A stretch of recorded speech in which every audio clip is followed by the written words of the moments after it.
Hello everyone. Today we will be doing a dictation from Progressive Magazine, February 2026.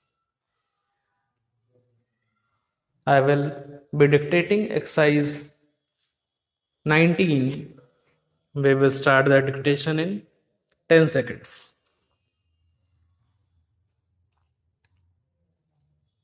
5 seconds to go.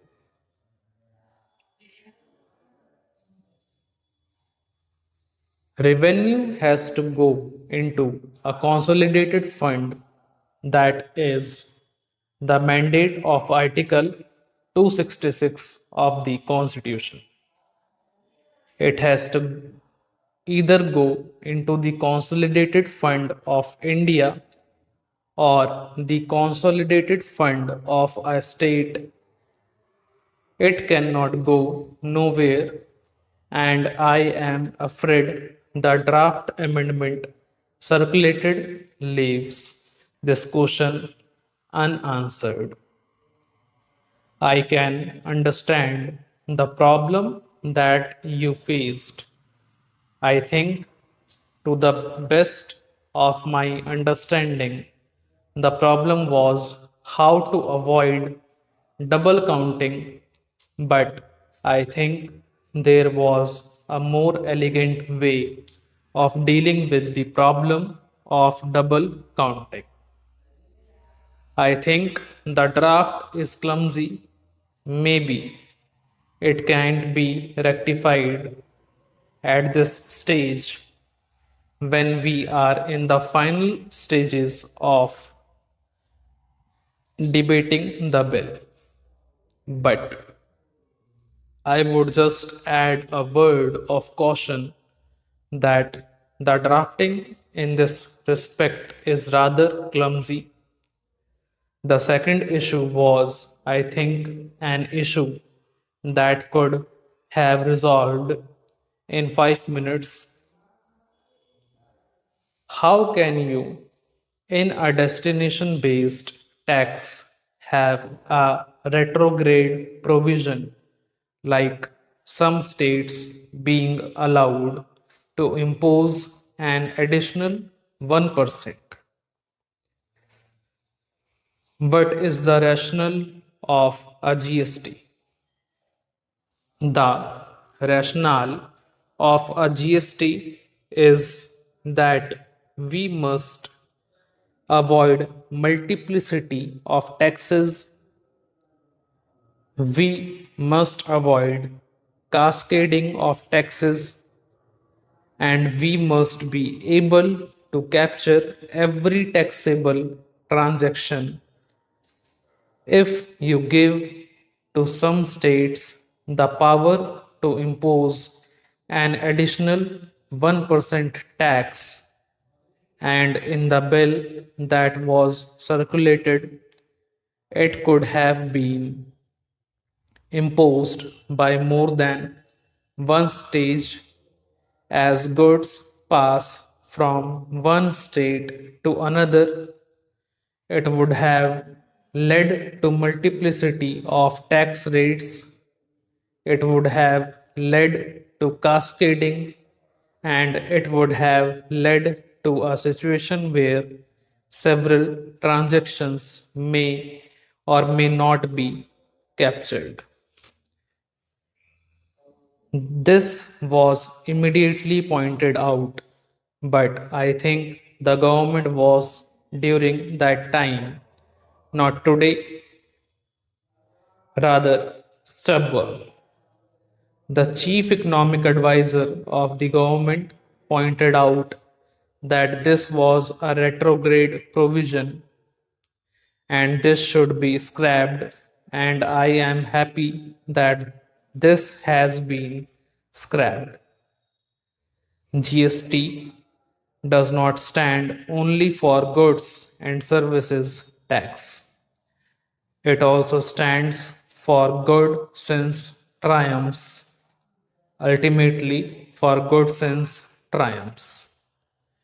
You have dropped the 1% tax, and I thank you for accepting our suggestion to drop the 1% tax.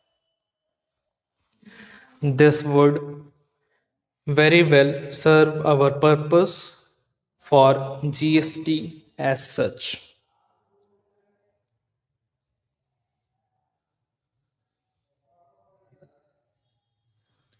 The second major issue is dispute resolution.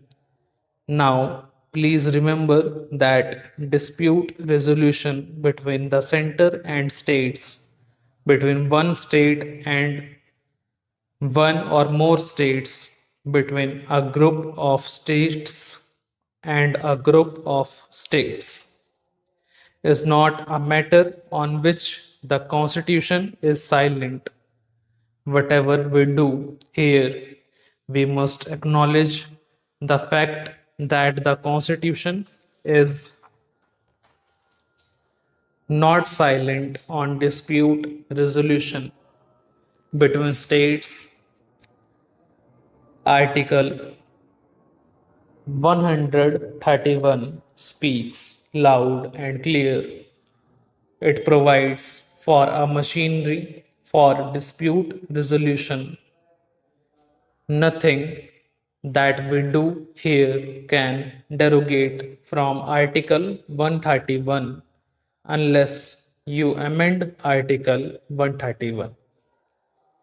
And this is not what we are doing, which is why the bill introduced by the Finance Minister in 2011 laid out a clear provision for dispute resolution called the Dispute Resolution Authority and recognized that dispute resolution is an exercise of judicial power, just as the government is jealous of guarding its executive power, just as we in Parliament are jealous of guarding our legislative power. The judges of this country are jealous about guarding their judicial power.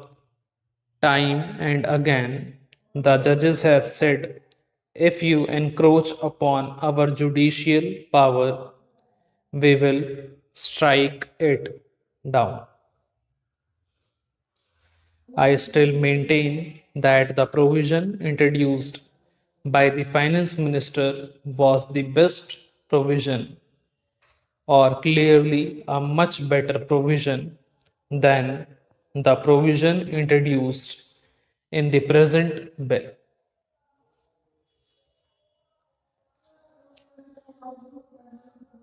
The draft circulated was very deficient.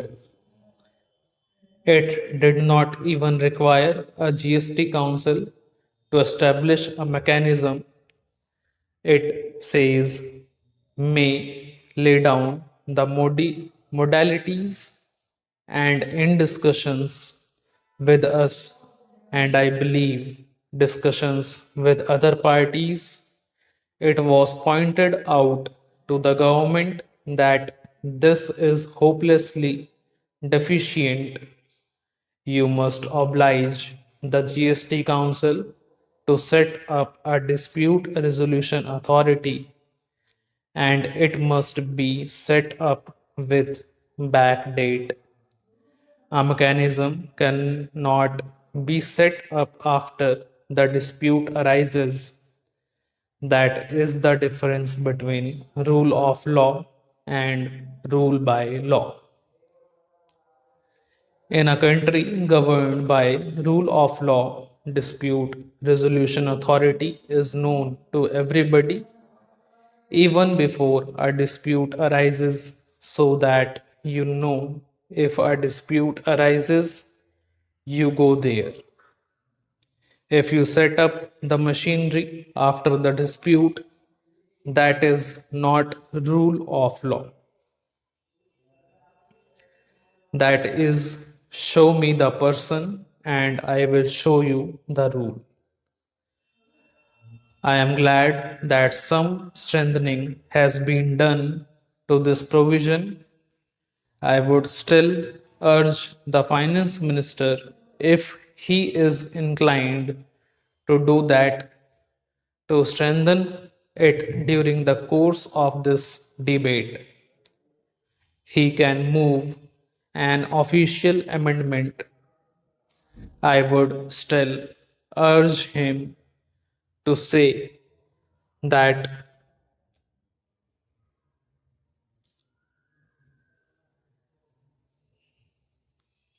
the clause amendment number 7 to clause 12 can be strengthened. Stop.